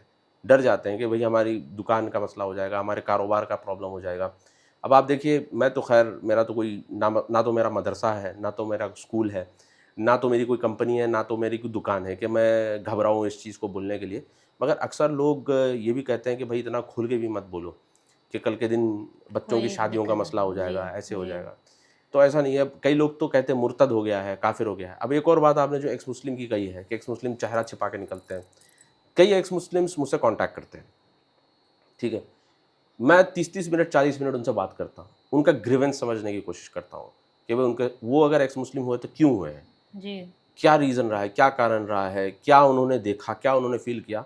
1-2 एक्स मुस्लिम्स ने मुझे यहाँ तक, खुद हैदराबाद के एक्स मुस्लिम्स हैं, उन्होंने मुझे यहाँ तक कहा कि ज़ाहिर भाई आप इतने शांति के साथ आधा पौन घंटा हमारी बात सुन रहे हैं कि हम कोई मुसलमान को सुना ही नहीं सकते। 2 मिनट के अंदर हमें कहेगा कि भाई तू एक्स मुस्लिम है, तू तू तो वाजिब कत्ल है, तुझे तो मार देना चाहिए, तुझे तो ऐसा कर देना चाहिए। तो आप जब सामने वाले की बात सुनोगे ही नहीं, वो बोल क्या रहा है समझोगे ही नहीं, तो आप समझोगे कैसे कि भाई उसका प्रॉब्लम क्या है? प्रॉब्लम क्या आपको है? पता है एक्स मुस्लिम का सबसे ज़्यादा प्रॉब्लम कहाँ पे है? जी। Not in India, it's in Pakistan, it's in Iran. Iran और पाकिस्तान के अंदर सबसे ज़्यादा एक्स मुस्लिम का प्रॉब्लम है। अच्छा। कई तो मैंने पॉडकास्टर्स को देखा जो एक्स मुस्लिम्स के लेटर्स पढ़ रहे हैं स्क्रीन पर। वो एक्स मुस्लिम लिख रहे हैं कि भाई हम वी आर नॉट कन्विंस्ड, हम अंदर से तो मुसलमान नहीं हैं, बट अब सोसाइटी है तो हम मुसलमान बने हुए हैं। तो वो पॉडकास्टर खैर उनको कुछ बोलता नहीं है, मगर एटलीस्ट वो इस इश्यू को एड्रेस तो कर रहा है। जी। वो इसलिए हुए हैं सबसे ज़्यादा, सीरिया में हुए हैं, सबसे ज़्यादा क्यों हुए हैं?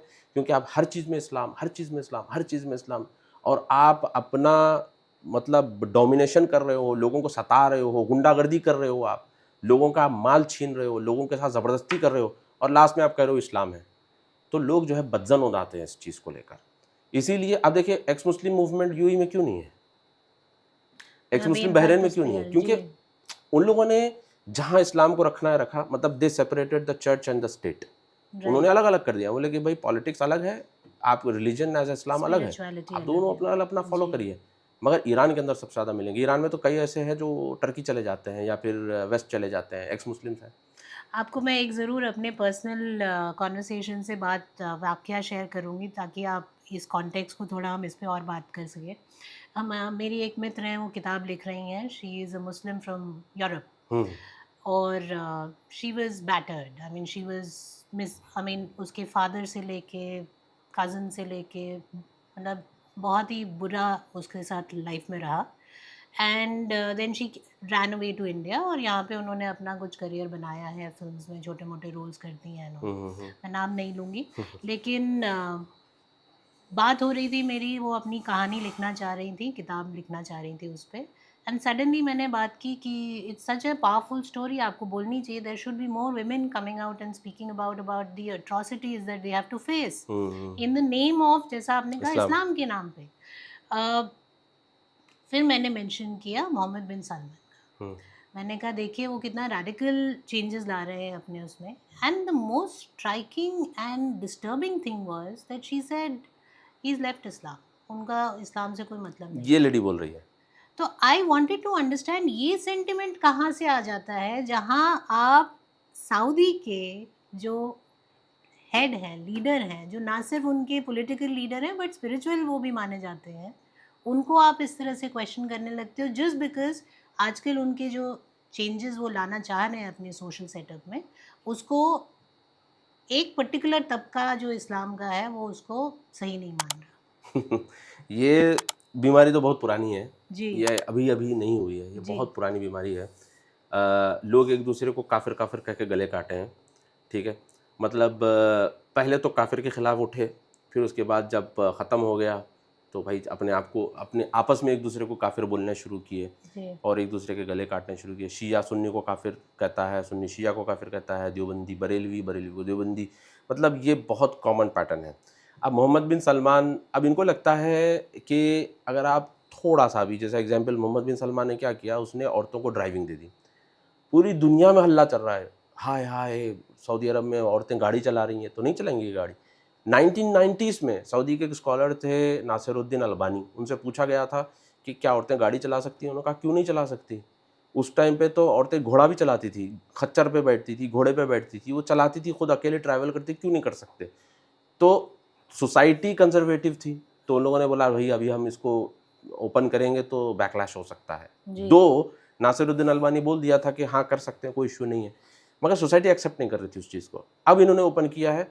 अब आप देखिए, बहरीन में औरत गाड़ी चला सकती है, कतर में चला सकती है, यूरोप में औरत गाड़ी चला सकती है, सऊदी अरब में गाड़ी नहीं चला सकती, ऐसा कैसे। अब 4 साल पहले आप देखिए, सबसे लास्ट कंट्री है पूरी पूरी दुनिया के अंदर जिसने औरतों को गाड़ी चलाने की इजाज़त दी है। 1990s में एक विवाद खड़ा हुआ था सऊदी अरब के अंदर, जी इंटरनेट यूज़ कर सकते हैं कि नहीं कर सकते, जी इंटरनेट के ऊपर, क्या आप इंटरनेट यूज़ कर सकते हैं कि नहीं कर सकते। मैं समझता हूँ 23 या 33 फतवे निकले थे, जिसमें से मेजॉरिटी फतवे प्रो थे कि हाँ यूज़ ओके कर सकते हैं, बट उन्होंने कंडीशंस लगाई थी कि ये नहीं करना है, ये नहीं करना है, ये करना है। 1990s जब 1991-92 में किंग फहद का टाइम था मेरे ख्याल से, तो जब पूरी दुनिया में इंटरनेट आ चुका था, वो सऊदी में बहस चल रही थी। सऊदी में उन्होंने टीवी स्टूडियो खोला, वो टावर उन्होंने सबसे पहले खोला, रियाद में बत्था के पास टावर है, सबसे पहले खोला तो लोगों ने अटैक कर दिया उसके ऊपर। फ़ोटो स्टूडियो होते नहीं, जहाँ पे आप जाते हैं फ़ोटो खिंचवाते हैं अपनी, लोग उसको आग लगा देते थे। 1990s में मुतवा सिस्टम होता था सऊदी अरब के अंदर, जो मुतवा होता है ना रिलीजियस पुलिस, उनको बाकायदा एम्पावर कर दिए थे, वो लोग गन लेके घूमते थे। जैसे आज ईरान में होता है। हाँ, ईरान में तो वो लोग बाकायदा गन लेके घूमते थे। बाद में उन्होंने उनका पावर रिड्यूस कर दिया, फिर बोले कि भाई आप सब मैक्सिमम ये करोगे कि आप नमाज के लिए बुलाओगे लोगों को, उससे ज़्यादा कुछ नहीं करोगे। तो वो अपनी वो लैंड क्रूज़र लेके निकलते हैं, सलाह सलाह पुकारते हैं, फिर घर वापस आ जाते हैं। तो उनका पावर रिड्यूस करना पड़ा उनको, क्योंकि ऐसे ऐसे इंसिडेंट सऊदी अरब के अंदर होना शुरू हुए। उन्होंने देख लिया कि भाई हम ऐसे आगे नहीं बढ़ सकते। जी आपको पता है जब मैं सऊदी अरब नया नया गया था, हम अलबेक खाने के लिए, अलबेक काफ़ी मशहूर चिकन है वहाँ का, हम अलबेक खाने के लिए लंबा सफ़र करके एक मॉल पहुँचे। सिक्योरिटी हमको अलाउ नहीं कर रहा है अंदर, 3 दोस्त थे, बोल रहे नहीं आज फैमिली डे है, सिर्फ फैमिली ही अंदर जा सकती है, बैचलर नहीं जा सकते। अरे अच्छा हमने बोला हम भाई हम कौन सा अंदर छेड़ने के लिए जा रहे हैं, हम तो चिकन खाने के लिए। नहीं नहीं, आज फैमिली डे है, सिर्फ फैमिली फैमिलीज जा आर रहे हो अलाउड। और बैचलर नहीं जा सकते। जी इतनी सख्तियाँ थी वहाँ पे। मगर अब उन्होंने काफ़ी ओपन, अभी तो रेस्टोरेंट्स में अब उन्होंने रेस्टोरेंट्स में, पहले ऐसा होता था रेस्टोरेंट में लेडीज़ जेंट्स का अलग अलग होता था, अब उन्होंने बोला नहीं नहीं ओपन, आपको बैठना ठीक है, आपको आपको हिजाब करना है भाई ठीक है आप करिए, वो हिजाब नहीं करना चाहती मत करो, कोई रेस्ट्रिक्शन नहीं, कोई ज़बरदस्ती नहीं है। अब ऐसा पहले जैसा नहीं रहेगा। तो अब लोगों को जो लग रहा था ना ये इस्लाम है, अब लोग, मसला क्या है, जो जो पूरी बहस है ना, व्हाट इज़ द रियल इस्लाम, इस पर बहुत बहस है। जी कि ईरान का शिया जो कर रहा है वो रियल इस्लाम है, या सऊदी का वहाबी कर रहा है ये रियल इस्लाम है, कि इंडिया के हैं इनको लग रहा है हम रियल इस्लाम पर हैं, अफ़गानिस्तान उनको लगता है हम रियल इस्लाम पर है। सबको ये साबित करने का जोश है कि असल इस्लाम हमारे पास है। जी। वो क्यों है, वो क्या है, वो बहुत बड़ी बहस है। आपने क्योंकि महिलाओं की बात की, इस्लाम में एक और जो डिस्टर्बिंग एस्पेक्ट मुझे दिखता है, वो ये दिखता है कि महिलाएं भी जो है एक सेकंड रेट सिटीज़न की तरह उनको ट्रीट किया जाता है। और सबसे बड़ी दिक्कत तब आती है जब आप जो है उन महिलाओं को, जैसा कि मैंने अभी आपको एक इंसिडेंट बताया, वही महिलाएं हिजाब का वो करेंगी, जब प्रोटेस्ट करना होगा तो हिजाब के लिए खड़ी होंगी कि नहीं आप हिजाब और नकाब अब हमसे नहीं वो कर सकते हैं। लेकिन घर में वो रोज़ किसी ना किसी तरह प्रताड़ित हो रही होंगी। ऐस जहाँ हम आपने मुझे समझाया कि सोशल एक ऐसा प्रेशर क्रिएट हो जाता है कि एक आम आदमी इस मुखरता से हट कटना चाहता है। महिलाओं की स्थिति और ज़्यादा बदतर और है। ज़्यादा है। इसके तरफ आपको लगता है कि जैसे कि यूएई में और इन अरब देशों में, कुछ अरब देशों में जो है इस तरह की पहल हुई है। क्या भारत में कुछ चेंज हो रहा है? क्योंकि मुझे तो उल्टा नज़र आने लग गया है। मेरे इन-लॉज़ मेरठ से हैं। मेरठ में काफ़ी बड़ी आबादी है मुसलमानों की। हुँ। एक समय था जहाँ मुसलमान जो है पैंट शर्ट में जाता था, उनकी महिलाएँ साड़ियों और नॉर्मल जैसे महिलाएँ होती हैं वैसे रहती थीं। अब सडनली आप वो एक विजुअल डिफरेंस ज़्यादा देखने लगते हैं। तो क्या आपको लगता है कि भारत में हम कहीं और ज़्यादा रेडिकलाइज़ होते जा रहे हैं, महिलाओं की स्थिति और बदतर होती जा रही है, या आपको लग रहा है कि नहीं, ये चेंज जो है हमें जो दिख रहा है उतना बुरा नहीं है, उसमें भी कुछ चेंजेस आ रहे हैं? बाज़-बाज़ सोसाइटीज़ हैं, जैसे आपने मेरठ का ज़िक्र किया, जी, वैसे ही हैदराबाद जहाँ से मैं आता जी, हूँ, वहाँ पर भी बुर्का एज़ एन आइडेंटिटी लिया जाता है, मुस्लिम आइडेंटिटी, और लोग बहुत एग्रेसिवली उसको लेते हैं। ऐसे कुछ-कुछ इंसिडेंट्स होते हैं जिसमें अगर एक बुरखे में लड़की किसी हिंदू लड़के के साथ जा रही है, तो लोग उसको ये नहीं बोलते कि तू क्यों जा रही है? वो ये बोलते हैं कि अगर तुझे जाना ही है तो बुर्का उतार के जा। तो आइडेंटिटी को लेकर बहुत मतलब लोगों के अंदर जो है एग्रेशन है, जी, आइडेंटिटी को लेकर। जी, अगर कोई एक इंसिडेंट हुआ था जिसमें हस्बैंड खड़ा है साइड में, बीवी मेहंदी डलवा रही है, जी, और मेहंदी डालने वाला वो मेरे ख़्याल से राजस्थान यूपी के हैं, वो ईद के टाइम पे आते हैं वहाँ पे। 4-5 बंदे पहुँच गए, बोले कि तुमको शर्म आनी चाहिए, तुम्हारी बीवी मेहंदी डलवा रही है ये आदमी से। वो आदमी बोल रहा है अरे भाई मैंने इजाज़त दी है, आपको क्या प्रॉब्लम है? वो आदमी को भी डाँट रहे हैं, उससे भी लड़ रहे हैं, उसकी बीवी से भी लड़ रहे हैं, वो मेहंदी डालने वाले को भी डाँट रहे हैं। तो ये जो मॉरल पुलिसिंग करते हैं, और उस टाइम पे ये है कुछ सोसाइटीज़ में, मैं तो ये नहीं कहूँगा कि पूरे इंडिया के अंदर है। कुछ-कुछ सोसाइटीज़ है, कश्मीर चले जाइए आप, हाँ, या मेरठ की बात कर रहे हैं, लखनऊ है, या भोपाल में कुछ एरियाज़ हैं, जो कंज़र्वेटिव मुस्लिम एरियाज़ होते हैं, वहाँ पे है इस चीज़ को लेके।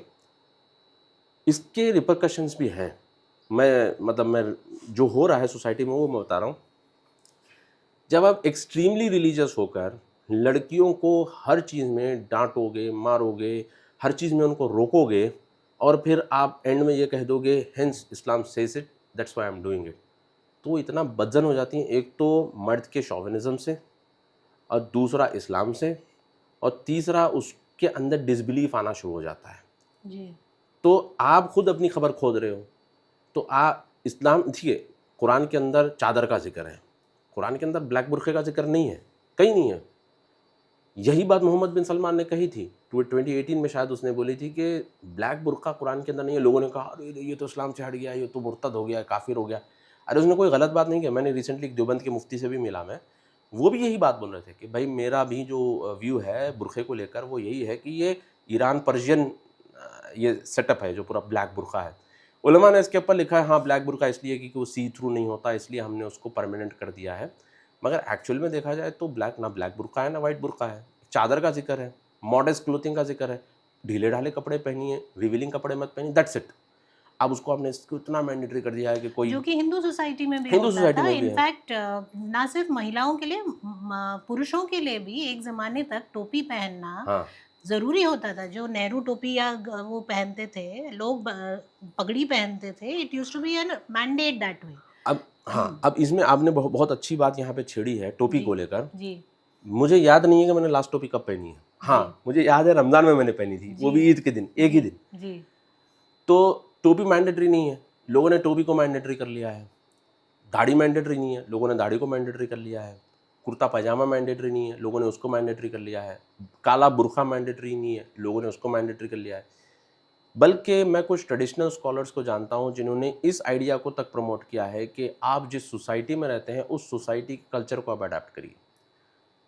नो मैटर, इस्लाम जो है वो चाइना भी गया था, मुसलमान चाइना भी गए थे, मुसलमान टर्की भी गए हैं, मुसलमान जो है स्पेन भी गए हैं, मगर जिस सोसाइटी में गए हैं वहाँ के लोकल कल्चर और लोकल नुआंसेस में वो अडेप्ट हो चुके थे। They just change the belief. जो मोहन भागवत जी ने भी बोला था कि भाई आप पहले मूर्ति की पूजा करते थे, अब नहीं करते हैं, उतनी सी बात है।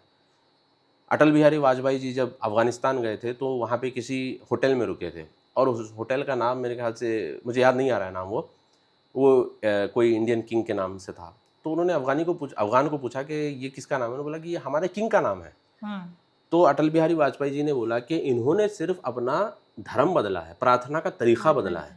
इन्होंने अपनी रीति रिवाज, अपना कल्चर, अपनी सोसाइटी इन्होंने चेंज नहीं किया, अपनी जो इतिहास है इसको इन्होंने नहीं छोड़ा है। इंडोनेशिया में आप कभी नहीं देखोगे problems. Why? Because Indonesian Muslims, इन्होंने सिर्फ अपना फेथ चेंज किया, अपना प्रार्थना का तरीका बदला है, कल्चर सेम है। आज भी वो नमस्ते करते हैं इंडोनेशिया में, मलेशिया में आज भी वो नमस्ते करते हैं। क्यों करते हैं? आज भी मलेशिया, इंडोनेशिया में आप देखिए वहाँ पे रामायण जो है लोगों को दिखाई जाती है एज ए फोकलोर। पूजा नहीं करते अलग बात है, मगर as a folklore, as a history बताई जाती है उनको कि भाई ये इंडिक हिस्ट्री है जी। ठीक है। मगर यहाँ पे क्या हुआ इंडिया के अंदर, जैसे मुगल्स आए, अरब्स आए, टर्क्स आए, सफ़ाविद आए, इनके आने से लोगों ने ना के सिर्फ अपना धर्म बदला, साथ में पूरा आइडेंटिटी, पूरा कल्चर उन्होंने बदल लिया। Identity and culture, everything. लेकिन जो पहनावा है वो कहीं ना कहीं आइडेंटिटी को असर्ट करने का भी तरीका है, डोमिनेंस क्रिएट करता है वो जी। अभी आप देखिए जो कुर्ते पजामे की मैंने बात की है, ये obviously it came from Uzbekistan और ये इराक रीजन का है, अफगानिस्तान रीजन का है। Before we move ahead, just a small reminder to hit the subscribe button. तो पॉइंट यही आता है जाग जी कि इन सब की ज़रूरत क्यों पड़ती है? क्या ये वहीं से ओरिजिनेट हो रहा है कि हिंदुस्तान का मुसलमान जो है डरा हुआ है और उसको अपनी आइडेंटिटी असर्ट करने की ज़रूरत है? हालांकि आइडेंटिटी असर्ट करने की ज़रूरत है ही नहीं जी। आपको ज़रूरत है ही नहीं। लोग यहाँ तक भी कहते हैं कि यहूदी को देखो, ये अपनी आइडेंटिटी कैसे फ्लॉन्ट करता है। मतलब आप तू मैं कर रहे हो ये काम, ये आप रियल में नहीं कर, मतलब ना इस्लाम में है ही नहीं तो आप कर क्यों रहे हो? आप क्यों ज़बरदस्ती जो है टोपी पहन रहे हो? आप क्यों ज़बरदस्ती जो है कुर्ता पजामा पहन रहे हो? बस आपको दूसरे को देख के ये लगता है कि भाई वो यहूदी है, जू है, वो जब दाढ़ी रख सकता है, वो जब टोपी लगा सकता है, मैं क्यों नहीं लगा सकता? मैं भी लगाऊंगा। हाँ भाई, उनकी शरिया में, मतलब जो जूइश शरिया को तलमूद बोलते हैं, तो उनकी शरिया में ये लिखा है कि मैंडेटरी है ये, तो वो पहन रहे हैं। आपके पास नहीं है मैंडेटरी तो आप क्यों पहन रहे हो? तो आप ज़िद में और आप जो है तू मैं में ये हरकतें कर रहे हो जिसकी ज़रूरत ही नहीं है। और इसकी वजह से होता क्या है, बहुत बड़ा फॉल्ट लाइन और बहुत ज़्यादा जो है क्लैशेस क्रिएट होते हैं। क्योंकि जब लगता है कि एक आदमी, अभी आपको मैं बताऊं, जाकिर नायक का आपने दौर देखा होगा, हमने भी बहुत क्लोजली दौर देखा है जाकिर नायक का। एक समय तो वो फ्रीली यहाँ चैनल्स में उनके वो आते थे, वो तो आते थे। आप सोचिए ये कि इसरार अहमद साहब जिन्होंने ग़ज़वा हिंद का आइडिया प्रमोट किया था इंडिया के खिलाफ में, वो स्टेट गेस्ट थे 2006 में कांग्रेस गवर्नमेंट में। इसरार अहमद साहब, जाकिर नायक खुद लेके आए थे उनको। तो एनीवेज, मैं पॉइंट पे ये आना चाह रहा हूँ यहाँ पे कि जाकिर नायक का एक पैटर्न हुआ करता था कि वो लोगों को कन्वर्ट करते थे टीवी के ऊपर। तो उस टाइम पे कोई हाई कोर्ट के जज थे मुंबई के, उन्होंने बोला भी था ये बात कि जाकिर नायक तुम ठीक है अपनी प्रीचिंग कर रहे हो, करो, मगर ये टीवी पर आकर तुम कन्वर्ट मत करो इस तरह से। अब वो कन्वर्ट करते थे, ना कि वो सिर्फ कन्वर्ट करते थे बल्कि वो भरी महफिल में, पूरी पब्लिक में, नेशनल टेलीविज़न, मतलब वो जो नेशनल लेवल का तो इंटरनेशनल था, उस पे वो लोगों का नाम तक बदल देते थे। पूछते थे तुम्हारा नाम क्या है? पवन, आज से तुम्हारा नाम अब्दुल्ला। तुम्हारा नाम क्या है? हेमा, आज से तुम्हारा नाम आयशा है। मतलब ऑन टीवी, ऑन रिकॉर्ड वो लोगों के नाम बदलते थे, उनका मज़हब तो बदल ही रहे, नाम तक बदलते थे, उनकी पूरी आइडेंटिटी बदल देते थे। तो उससे होता क्या है कि इंसान जब अपनी पूरी आइडेंटिटी चेंज करता है, एक फॉरेन आइडेंटिटी को अपनी आइडेंटिटी बना लेता है, तो फिर वहाँ से शुरू होता है विवाद, वहाँ पे प्रॉब्लम शुरू हो जाता है। तो यही मतलब बेसिक चीज़ें हैं, लोग अगर समझ जाएं तो बहुत सारे इश्यूज़ को ख़त्म कर सकते हैं। ज़ाक जी, इससे पहले मैं आपको जाने दूँ, हमने जो बातचीत ऑफ कैमरा की थी, मैं चाहती हूँ कि आपके साथ वो एक शॉर्ट कॉन्वर्सेशन उस पर भी बात छेड़ूँ। आपकी अपनी जर्नी जो है वो काफ़ी इंटरेस्टिंग रही है, काफ़ी देखा जाए तो रैडिकल चेंज की रही है। हाँ, आप एक ऐसे, जैसा आपने मुझे बताया कि एक रैडिकल माइंडसेट से अब आप ऐसे माइंडसेट में हैं जो नेशनलिस्ट माइंडसेट है। हमें थोड़ा-सा उस जर्नी के बारे में बताइए, ताकि जो भी इस पॉडकास्ट को देख रहा है वो कुछ वहाँ से एक पॉजिटिव टेक अवे लेके जा सके। डेफ़िनेटली। देखिए, मेरा जो शिफ्ट हुआ है, जी, अक्सर लोग कहते हैं कि हाँ, भाजपा गवर्नमेंट आई है, तो शायद इनको पोज़ीशन मिल रहा है, पैसा मिल रहा है, शायद इनको सीट चाहिए, इसलिए ये सब कह रहे हैं। ऐसा नहीं है, बल्कि 20-25 साल पुराना हमारा एक्सपीरियंस रहा है, काफ़ी अलग-अलग एक्सपीरियंसेस रहे हैं। तो मैं 14-15 साल का था, स्कूलिंग मैंने जैसे-जैसे ख़त्म की थी, तो हम गए थे रियाज़ मूसा मलाबारी करके, केरला के एक प्रीचर थे, मिशनरी का काम करते थे, उनके साथ हम जुड़े थे। फिर हमारा माइंड बना कि वी हैव टू मेक इस्लाम डोमिनेंट, ये हमारा माइंड बन गया था 15 साल की उम्र में। फिर उसके बाद डॉक्टर ज़ाकिर नाइक के डायरेक्ट स्टूडेंट थे, उनके स्टूडेंट हम बने। अच्छा, मतलब जाके प्रॉपर उनके साथ जो गुरु और शिष्य का जो रिलेशन होता है, प्रॉपर जो है वो उनके साथ हम बैठ के हमने नॉलेज हासिल की। फिर हम यही चीज़ पे फोकस करते थे। देन ग्रेजुअली ये 2001 आया, 2 आया, तो उस टाइम पे आपने देखा वो 9/11 हुआ था, फिर अफ़गान वॉर, इराक वॉर, ये सब। उस टाइम पे हमको लगा कि ये काफ़ी नहीं है, we have to be ready in terms of जिहाद। तो फिर हमने एक ऑर्गेनाइज़ेशन थी उस टाइम पे, अभी तो ख़ैर वो बिल्कुल डोरमेंट हो चुकी है हैदराबाद के अंदर, दरसगाह जिहाद व शहादत, डीजेएस, दरसगाह डोंट टेल जिहाद व मी आपने शहादत। वो जॉइन की? वो हम तो ज़्यादा दिन तो नहीं गए, वो तो मैं तो बोलूँगा, मैं गॉड ब्लेस माय फादर, इन्होंने मुझे बचाया था, अच्छा, मेरे फादर ने मुझे बचाया था। तो मैं इन शॉर्ट में बताऊँगा कि हुआ क्या था कि उन लोगों ने एक इवेंट, एक गैदरिंग उन्होंने रखी थी। उस गैदरिंग में उन्होंने लोगों को बुलाया था, वो गैदरिंग थी बाबरी मस्जिद के ऊपर। जी, और शब बारात तो आपको पता होगी, जी, तो शब बारात हम तो बिल्कुल 15-16 ईयर्स के थे, मैं और मेरे दोस्त दोनों जाने वाले थे उसके अंदर। तो मेरे फादर ने पूछा, कहाँ जा रहे हो? तुमने कहा कि बस एक गैदरिंग है, हम जा रहे हैं। तो उनको कुछ शक हुआ, तो उन्होंने कहा कि मैं तुम्हारे साथ चलूँगा, देखूँगा कि तुम किस गैदरिंग में जा रहे हो। उनके पास थी एलएमएल वेस्पा, आपको पुरानी स्कूटर। बिल्कुल, जी, स्कूटर पे उन्होंने मुझे बोला तुम पीछे बैठो, मेरे दोस्त को बीच में बिठाया, बोले कि चलो कहाँ चलना है, वहाँ चले। और मेरे फादर उस टाइम पे, उनकी दाढ़ी-वाड़ी नहीं थी, वो बिल्कुल क्लीन शेव थे और मूंछें बड़ी-बड़ी रखते थे और हाइट उनकी 5'11" थी और वो सफारी पहनते थे, हमेशा सफारी पहनते थे। तो वो आए, आके वो बैठे वहाँ पर, तो महबूब अली थे जो डीजेएस के फाउंडर, उनका जो अंदाज़ होता था बयान करने का, वो रोते-रोते बयान करते थे। जो अच्छा, ईरानी आप देखेंगे, जी, जो ज़ाकिरी होते हैं, शिया, वो भी ऐसे ही करते हैं, स्टाइल वही वही होता है। तो वो रोते-रोते बयान कर रहे थे।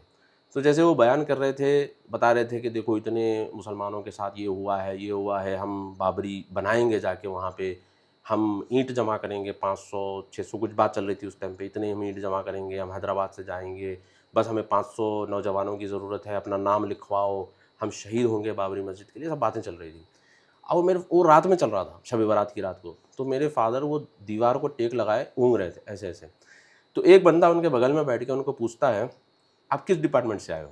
हुँ, उनको डाउट हुआ कि ये बंदा मुझे ऐसे क्यों पूछ रहा है कि किस डिपार्टमेंट से आए हो? तो उन्होंने ऐसे ही बोल दिया, आईबी से आए हैं। हुँ, तो जैसे उन्होंने बोला तो चर्चा शुरू हो गई वहाँ पे। होते फिर सब बोले कि भई अब हम यहाँ से शिफ्ट करेंगे, फर्स्ट फ्लोर पे चले जाएँगे। ये यहाँ पे जगह काफ़ी नहीं हो रही है। फिर मुझे उन्होंने अलग से बुलाया, बुला के पूछा कि आपके साथ जो आए हैं सफारी में कौन है? बोला मेरे फादर है। क्या करते हैं? बोला भई इनका छोटा बिज़नेस है, बिज़नेस करते हैं। नहीं, इन्होंने बोला कि ये आईबी वगैरह से आए हैं। बोला नहीं, ऐसा कुछ नहीं है। तो फिर मेरे फादर ने वो देख लिया, मुझे बुलाया, बुला के पूछे कि क्या हुआ? मैंने बोला हुँ, ऐसे-ऐसे बोला। उन्होंने बोला कि ये बड़ी बातें तो बड़ी-बड़ी कर रहे हैं, मगर एक आदमी जो कन्फर्म भी नहीं है आईबी का है, सिर्फ़ वो सफारी पहन के बैठा है, तो इनकी हालत ऐसी ख़राब हो रही है, मैं तुम्हें लिख के देता हूँ, ये बच्चों का फ्यूचर ख़राब करने वाले हैं। ये सारे जितने बच्चे यहाँ बैठे हैं, सबका फ्यूचर ख़राब करने वाले हैं, अभी इसी वक़्त तुम यहाँ से निकलो। हमें फिर वहाँ से निकाल के ले गए एक होटल पे, जो छोटी-मोटी होटल थी, वहाँ ले गए, चाय-वाय मँगवाए के बिठा के समझाया, देखो बेटा, अपना जो फ़ोकस है ना, वो पढ़ाई-वढ़ाई पे करो, नौकरी पे करो, पढ़ाई पे करो, बड़ा बनो, पैसा कमाओ, ये सब में कुछ नहीं रखा है। जब उन्होंने हमें मेंटरिंग की, तो हमने वो चीज़ छोड़ दी। 2003-4 की मैं बात बता रहा हूँ। फिर हमने जाना छोड़ दिया वहाँ पे। फिर उसके बाद जो हमारा शिफ्ट आया, फिर वो दावा में हम वापस चले गए। हुँ, फिर वो ज़ाकिर नाइक के साथ हम जुड़ गए। फिर उसके साथ हमको लगा कि पीस टीवी पे जाना चाहिए, फिर हम पीस टीवी मुंबई जाते थे, IRF जो है इस्लामिक रिसर्च फाउंडेशन मुंबई, वहाँ पे हम जाते थे, एग्रेसिवली जाकिर नाइक को डिफेंड करते थे, एग्रेसिवली। आज भी जो लोग शायद ये वीडियो देख रहे हैं 12-15 साल से जो मुझे लोग जानते हैं, वो अभी भी यही बोलेंगे कि मैं extremely Zakir Naik fan boy था। फिर 2011 में जब हम गए वहाँ क्या कहते हैं सऊदी अरब, तो उस टाइम पे चल रहा था अरब स्प्रिंग, और हम पहुँचे थे ईस्टर्न प्रोविंस, और वहीं पे ये सब कुछ चल रहा था। खतीफ अवामिया वहीं पे था, और पूरी जो सऊदी आर्मी, सऊदी ट्रक्स जो थे वो पूरी सऊदी अरब से लेकर बहरीन तक 60 किलोमीटर बीलाइन ट्रक्स ठहरी रहती थी। ये हमने फिर लाइव देखा।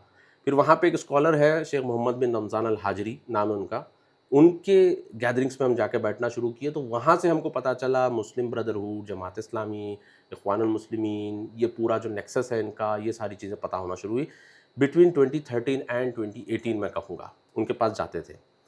मगर उसके बाद भी हमारा जो मोदी को लेकर, इंडियन राइट विंग बीजेपी को लेकर नेगेटिव सेंटिमेंट ही था, क्योंकि पढ़ने के लिए तो हमारे पास वही लेफ्ट का कंटेंट है पढ़ने के लिए, और क्या है। जी। फिर धीरे धीरे हम फिर वहाँ से फिर मैंने अपना मिली क्रॉनिकल शुरू किया 2018 में, 2017 में, 18 में वेबसाइट लॉन्च की। तो मुझे जो गेस्ट पोस्ट आते थे वो मोस्टली अमेरिकन के आते थे, जो अमेरिकन राइट विंग है। फिर धीरे धीरे मैं उनको होस्ट करना शुरू किया अपने वेबिनार्स में, तो वहाँ से मेरा जो माइंडसेट चेंज हुआ। मुझे लगा कि मेरे जो व्यूज़ हैं राइट, सेंटर राइट के जो व्यूज़ हैं वो काफ़ी मिलते जुलते व्यूज़ हैं।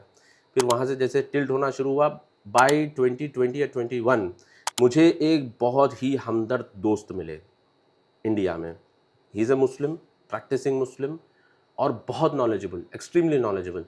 उन्होंने मेरी बहुत अच्छी मेंटरिंग की। उन्होंने बताया कि देखो ये है, स्टेट की अहमियत उन्होंने बताई, नेशन स्टेट के बारे में उन्होंने बताया, स्टेट क्यों ज़रूरी है उन्होंने बताया, फ्रॉम इस्लाम उन्होंने पूरा अच्छी खासी उन्होंने मेंटरिंग की। फिर मैं वैभव सिंह के पॉडकास्ट पे आया, फिर वहाँ से फिर शिफ्ट होना शुरू हुआ। मतलब उसके बाद फिर हमारे जो थॉट्स आते थे, जो व्यूज़ आते थे, फिर वो अलाइन होना शुरू हुए सिस्टम के साथ। तो this is how I got into from this side to this side. ये कोई रेडिकल या अचानक शिफ्ट नहीं हुआ है, ना कि कोई अपॉर्चुनिज्म है, या कि भाई चलो आज भाजपा की सरकार है तो चलो शिफ्ट मारते हैं, तो कल कोई और आएगी तो चलो फिर शिफ्ट मारेंगे, ऐसा नहीं है। अक्सर जो जर्नलिस्ट करते हैं, अक्सर जो बिजनेसमैन भी करते हैं, हमारा ऐसा नहीं हुआ है। पर हमारा आपके साथ और भी 20-25 साल का पूरा शिफ्ट है। तो इस 20-25 साल के सफ़र में आपके साथ और भी आप जैसे मुस्लिम यंग लोग जुड़ रहे हैं, ऐसा आप देख बिल्कुल रहे हैं? जुड़ रहे हैं, मैं देख रहा हूँ। अब मगर जैसे हमने अभी थोड़ी देर पहले बात की है कि वोकल नहीं है वो लोग, मगर मुझे फ़र्क नहीं पड़ता कि वो वोकल हों या ना हो, बट मुझे खुशी उस बात पे होती है कि जब उनका माइंड चेंज होता है, या फिर जब उनका सोचने का ढंग चेंज होता है। अभी देखिए रिसेंटली मैंने देखा मुस्लिम IT सेल, जो obviously they don't like me, but उन्होंने वही बात कही जो हम पिछले 3 साल से कह रहे हैं कि कॉकरोच जनता पार्टी के प्रोटेस्ट में मत जाओ, ये मत आपको जाए। इस्तेमाल करेंगे और जी। छोड़ देंगे। तो लोगों का ज़हन चेंज हो रहा है, लोगों तक जो मैसेज जा रहा है, वो पहुँच रहा है, वो हमारे लिए खुशी की बात है।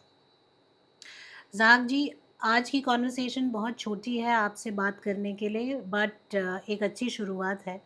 मुझे लगता है एक प्रैक्टिसिंग हिंदू और एक प्रैक्टिसिंग मुस्लिम अपनी हिंदू और मुस्लिम आइडेंटिटी से बाहर निकल कर अगर इस तरह की कॉन्वर्सेशंस कर सकें, तो आगे 2047 का जो हमारा हुँ, ड्रीम प्रोजेक्ट है, उसे हम साथ मिलके पूरा कर सकते हैं। डेफ़िनेटली। एक सिविलाइजेशनल हमारा हुँ, संबंध रहा है और वो हमेशा रहना चाहिए, एक हेल्दी संबंध रहना चाहिए, and I am very sure कि आप जैसे लोग जो है उसमें एक बहुत बड़ा पॉजिटिव कंट्रीब्यूशन देंगे। Thank you so much for your time today. जी, थैंक जी, you. Thank you so much. नमस्कार।